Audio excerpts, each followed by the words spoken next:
Assalamu alaikum wa rahmatullah.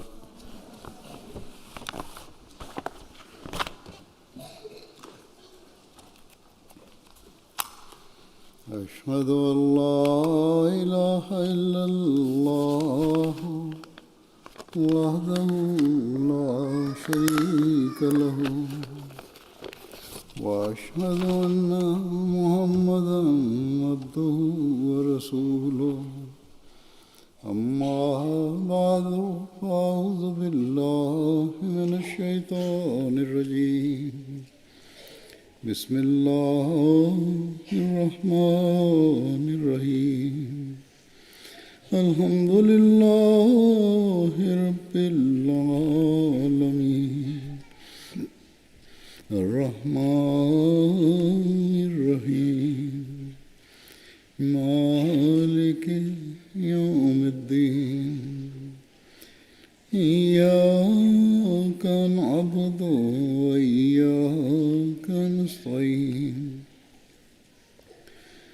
اهدنا الصراط المستقيم صراط الذين أنعمت عليهم غير المغضوب عليهم ولا الضالين.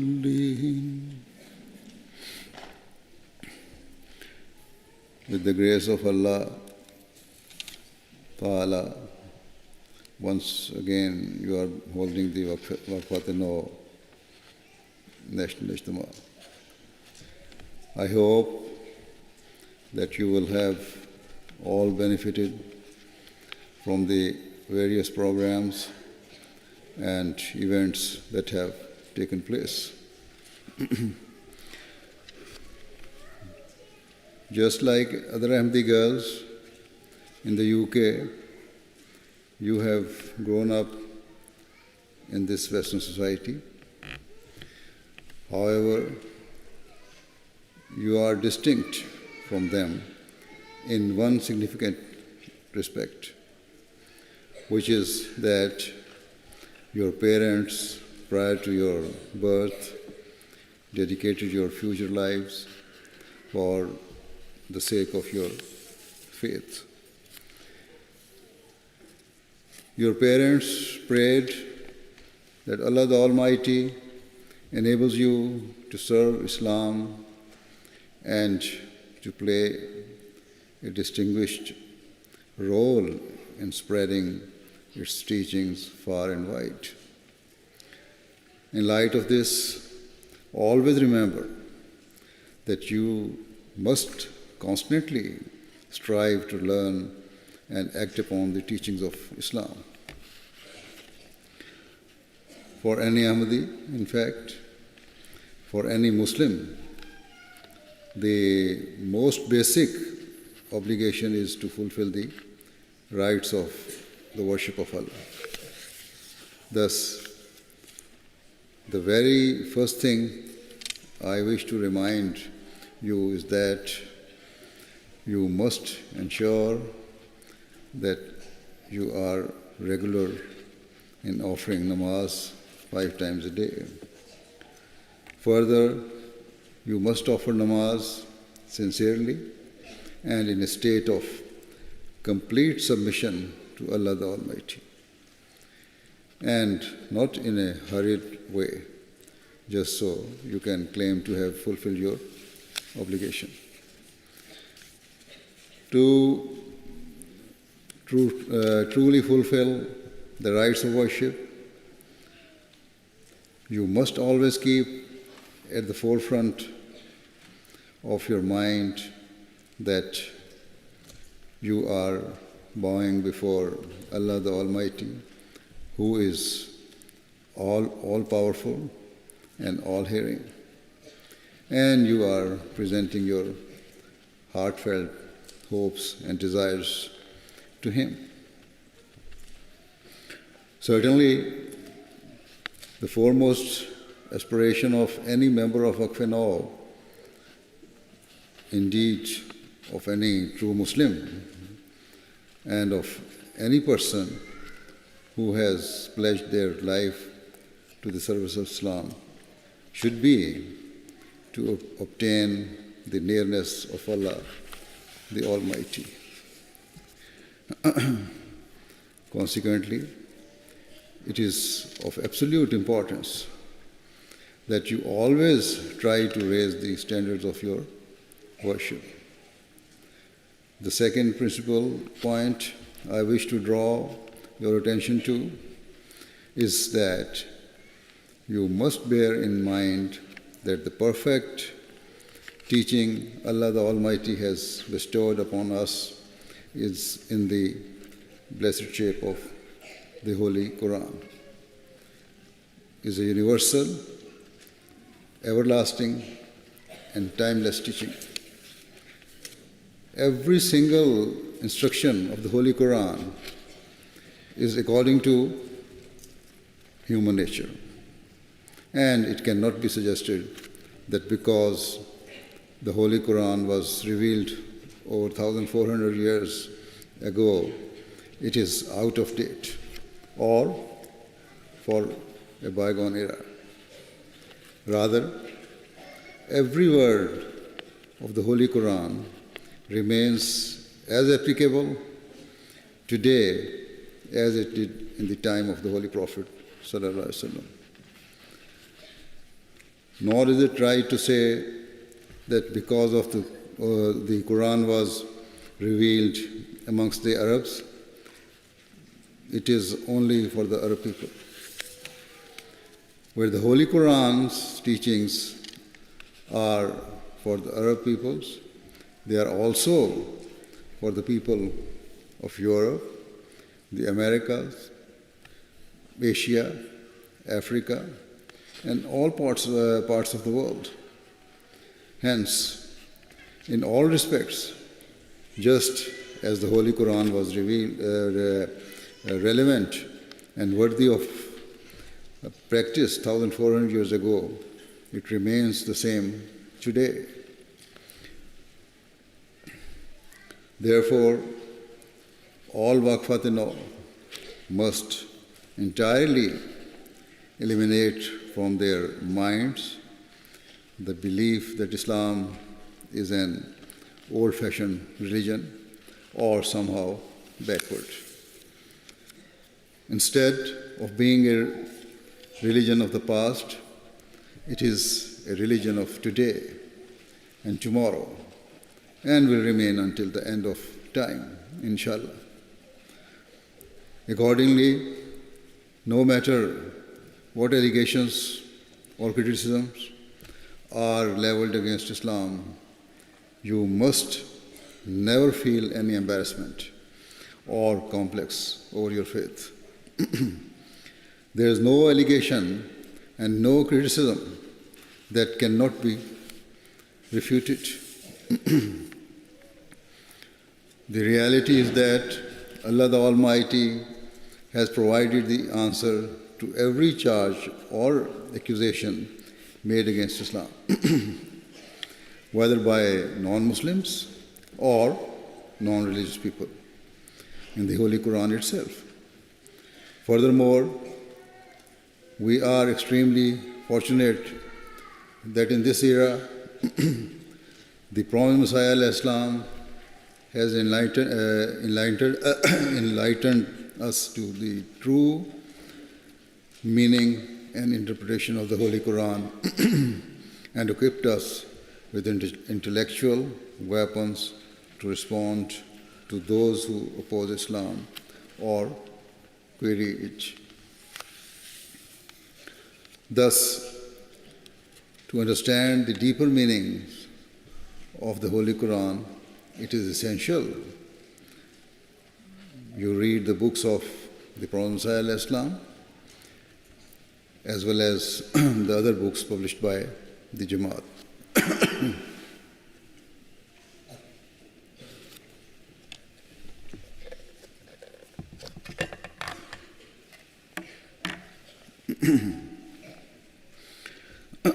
Certainly, in this era, it is only by reading the books of the Prophet Messiah al-Islam and his Khulafa that we can only truly comprehend our faith and respond to those who level false allegations against Islam.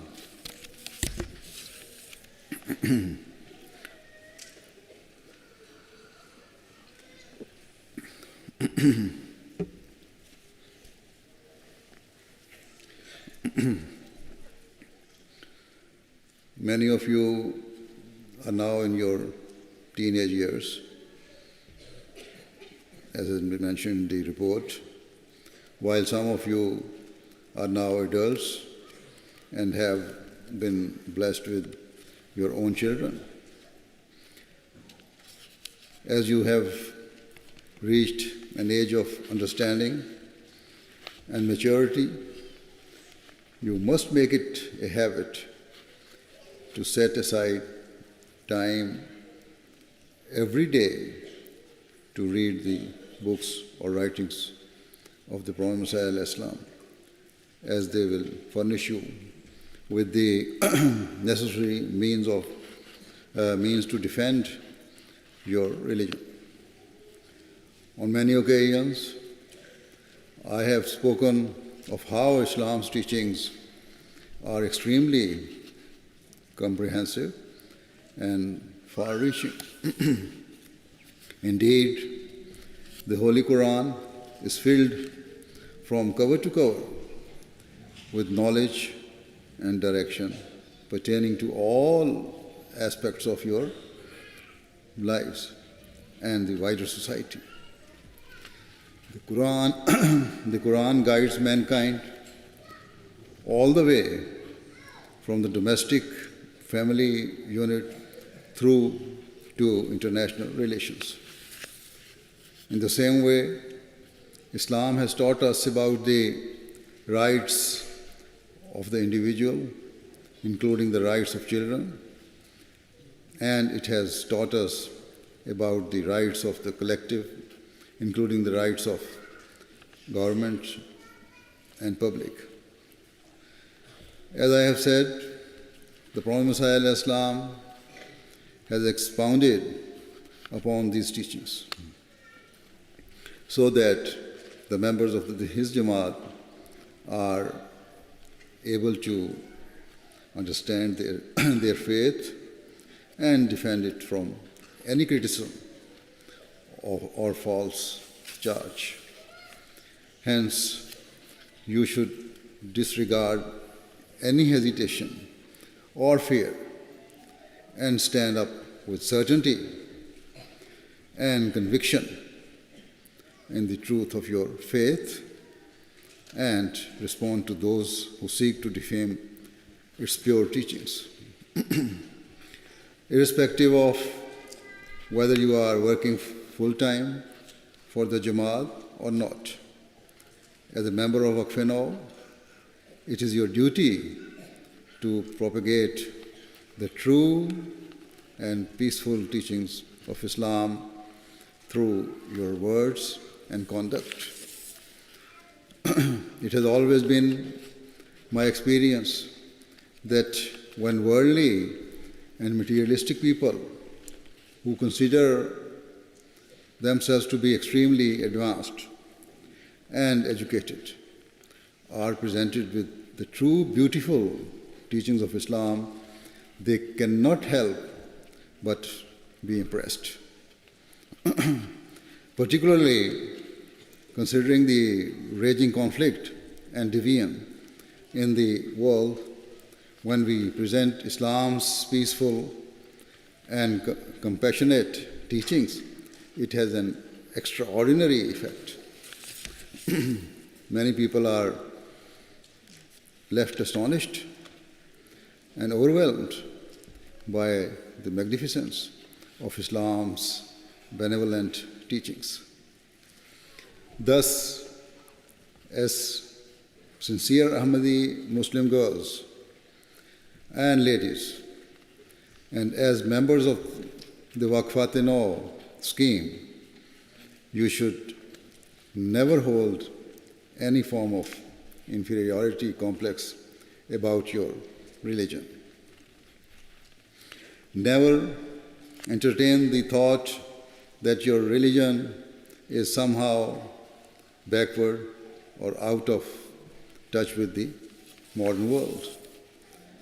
Conversely, the more you take pride in your religion and the more you live your lives according to the teachings of Islam, the more others will respect you, and this is how your honor and dignity will be established in the world.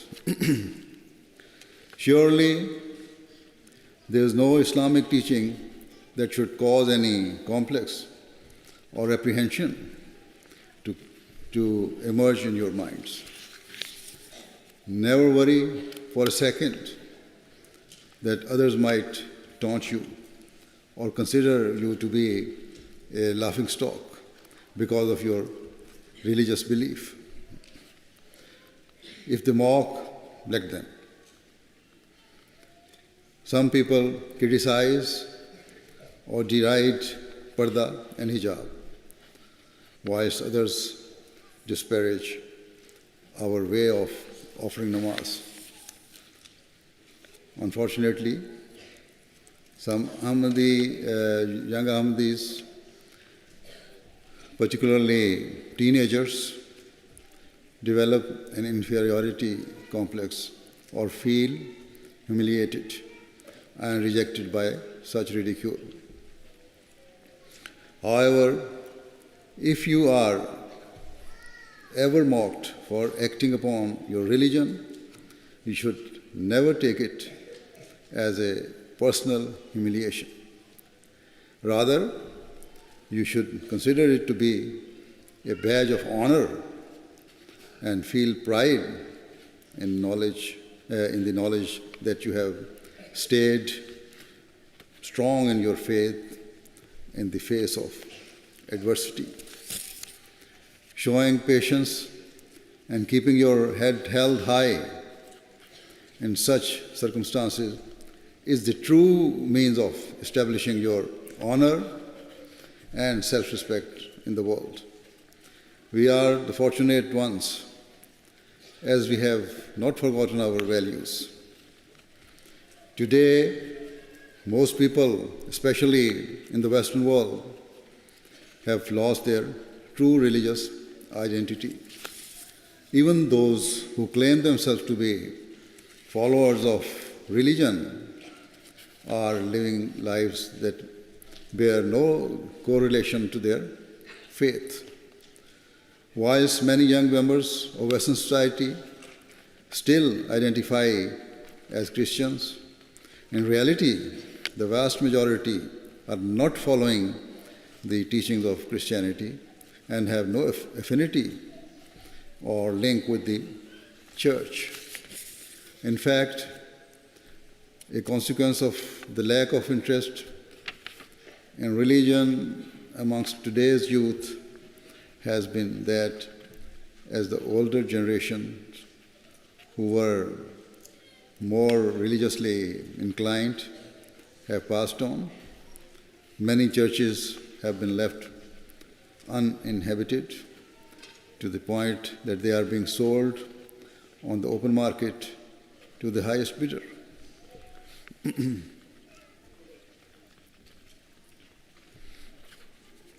They fail to realize that selling a sacred place of worship is not a trivial or insignificant matter.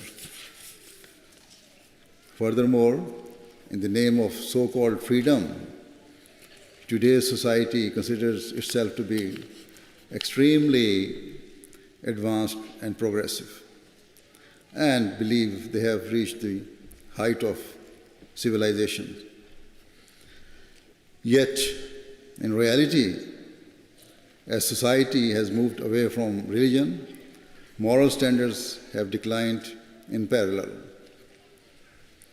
In terms of morality and virtue, instead of advancing, modern societies are suffering from deep decay. By separating from God Almighty, humanity is rapidly moving away from basic standards of common decency. For example, in modern society, it is very normal for children to disrespect their parents and not listen to them.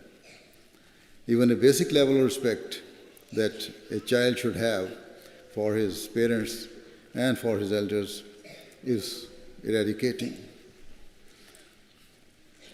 This too is classed as freedom and independence. Increasingly, data shows that if parents are firm with their children, it leads to the involvement of the local authorities or even the police being called. As a result, the family unit is breaking down. Is it a measure of success if more children are being taken into social care, or if the authorities are being required to act? Is this progress? Is this development? Is this the great achievement of our time? Now, belatedly, society is starting to understand the harmful consequences of absolute freedom. For example, after observing families being destroyed and the complete lack of respect amongst children for their elders, a few people in Western society are starting to voice their concerns about this issue. Always remember that the peace of society is directly connected to the peace within families, within that society. Peace in the home is based on good morals and mutual respect between a husband and his wife, and between the parents and their children. Thus, always keep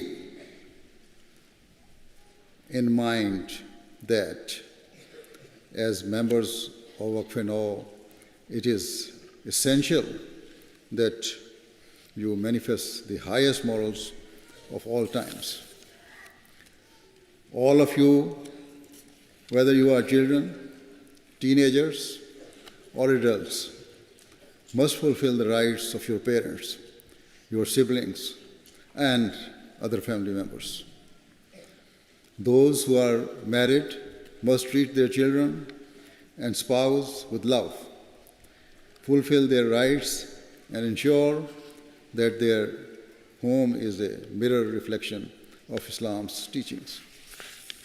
As I said before, always remember that the fulfilling the rights of Allah the Almighty and acting upon His teachings, which are immersed within the incomparable treasure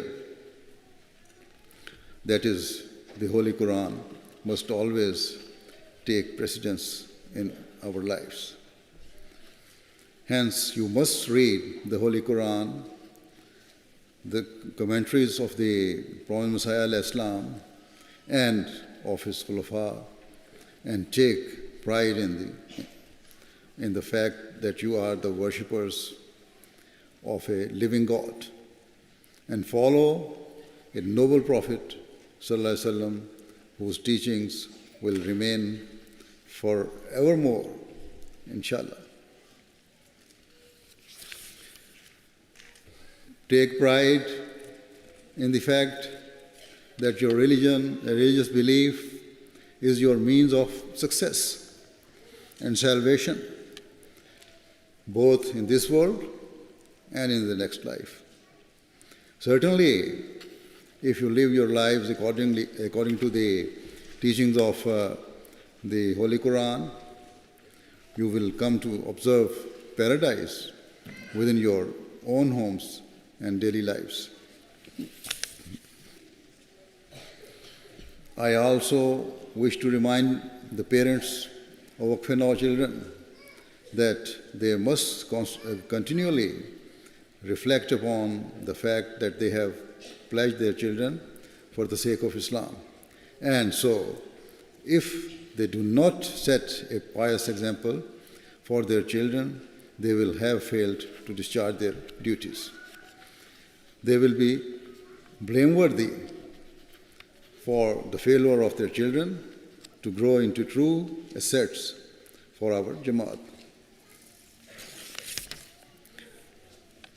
To dedicate your child is to make a lifelong commitment to increase your own standards of righteousness so that you are role models for your children. Similarly, many Waqifat-e-Nau are now married and have their own children, and so they must solemnly ponder over the pledge first made by their parents, which they have now made for their own progeny, and constantly strive to raise their children in the best possible fashion and set a personal example of piety for them to follow and learn from. If you live your lives in this way, it will ensure the continued progress and prosperity of our Jamaat, inshallah. The high status of women in Islam is such that it is only through their noble efforts that the coming generation will remain attached to their faith. Only if mothers play their crucial role can the great values of our religion remain firmly instilled in our future generations. Otherwise, we could suffer the same fate as other religious communities who have lost their traditions and values over time.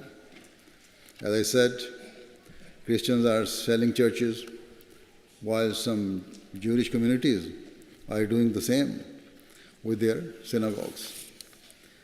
Consequently, if we do not remain devoted to our faith and do not set positive examples for the future generations, then our mosques will become empty and hollow shells, just as the churches and places of worship of other religions have become. However, inshallah, this will never happen, because it is the promise of Allah Ta'ala that Islam will remain in living religion, will remain a living religion until the day of judgment.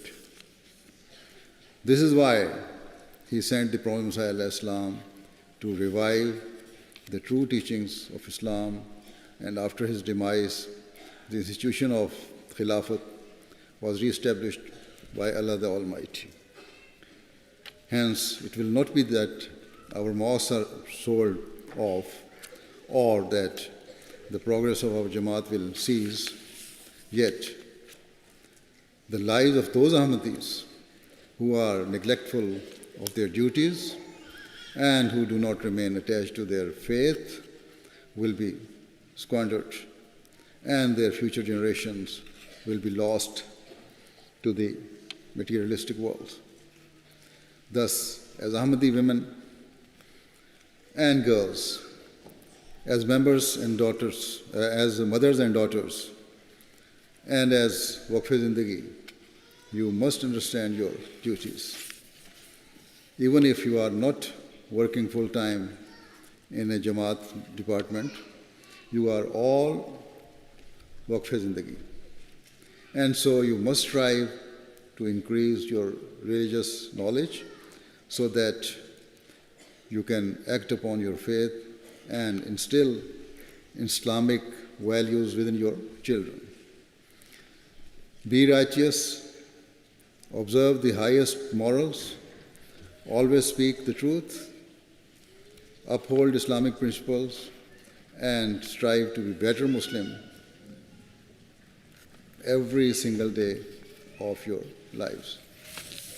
Only then can we ensure that our children and generations who follow are in safe hands and will grow to be a source of pride for our Jamaat. Always remember that for both believing men and believing women, it is necessary to keep taqwa, righteousness, at the forefront of your mind, which means to strive towards attaining every form of goodness and virtue. Thus, endeavor to be the most truthful, the most hardworking, and most faithful servant of Islam. Consider it your lifelong duty to spread the true message of Islam. May Allah the Almighty enable all of you to live righteous lives and to draw ever closer to your Creator. According to His command, may you nurture the generation that lies in your laps in a way that ensures that the Jamaat's spiritual, moral, and intellectual standards continue to rise, and that no Ahmadi child moves away from the teachings of Islam and wastes their life. May Allah the Almighty enable all of you to act upon the true teachings of Islam and to be shining stars of Ahmadiyya and to be a continued source of pride for our Jamaat. Ameen. Now please join me in silent prayer.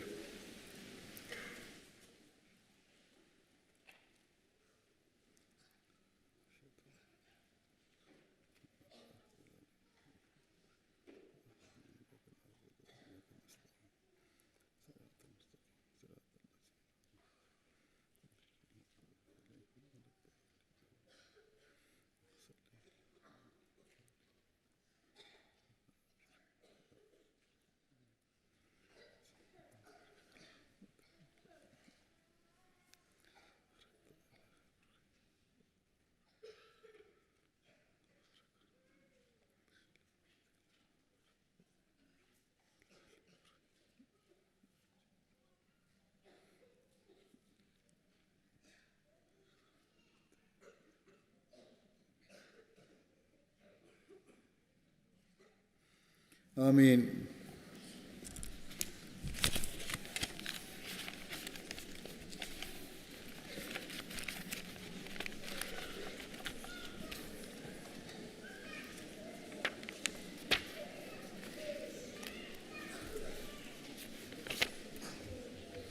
बस खत्म हो गया programme. That's the end of it. अच्छा.